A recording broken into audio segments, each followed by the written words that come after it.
Well, baby, it's going to lead a life of great responsibility, but also extraordinary privilege as well, it must be said. So what perks are in store for this royal bub? Well, let's have a look. Growing up royal is not your run-of-the-mill upbringing. As third in line to the throne, this prince could inherit the fortunes of Queen Elizabeth, Prince Charles and Prince William.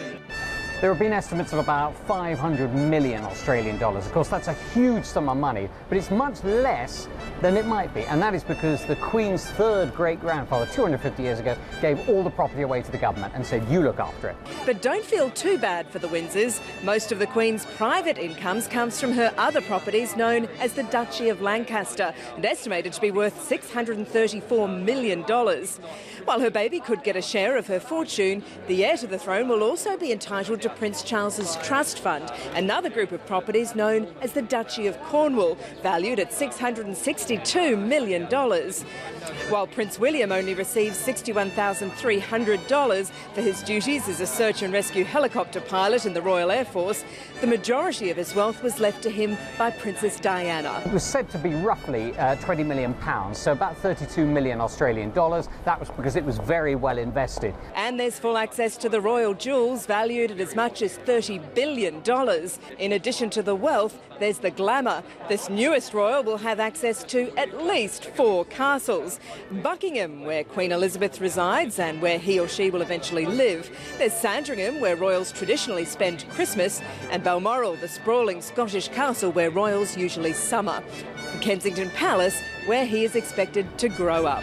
When I say apartment, it's 21 rooms.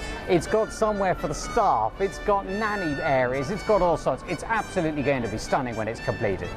And just as every generation of royal has ample help, so too will this royal, with a staff at his disposal, including at least a part-time nanny and full-time security detail. But access to staff doesn't mean Kate, William and the Middletons won't be involved parents and grandparents. I think Carol Middleton, Kate's mum's going to play a huge role in the upbringing, and they've already advertised for a part-time nanny. And then there are the wheels. Royals of the past were squired about in traditional prams before moving on to grandiose carriages and Aston Martins. Royal watchers say the new royal will have a pricey bugaboo transportation from the get-go. And there's no doubt this baby will see the world from first class. There's a tip-off that they may even be going to Australia, maybe next year. It may seem early, but of course let's not forget that Diana and Charles took Prince William when he was just an infant to Australia, so there is that possibility. But yeah, it's going to be somebody who will see the world several times over.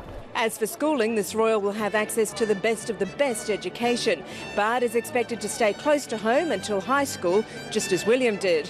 When it comes to art class, he just has to look in Grandma's royal collection. Paintings by Rembrandt and Michelangelo sit alongside rare furniture and textiles. This baby will inherit a royal passion for animals. Just as Queen Elizabeth famously loves her horses and corgis, so do Kate and William love polo ponies and pooches.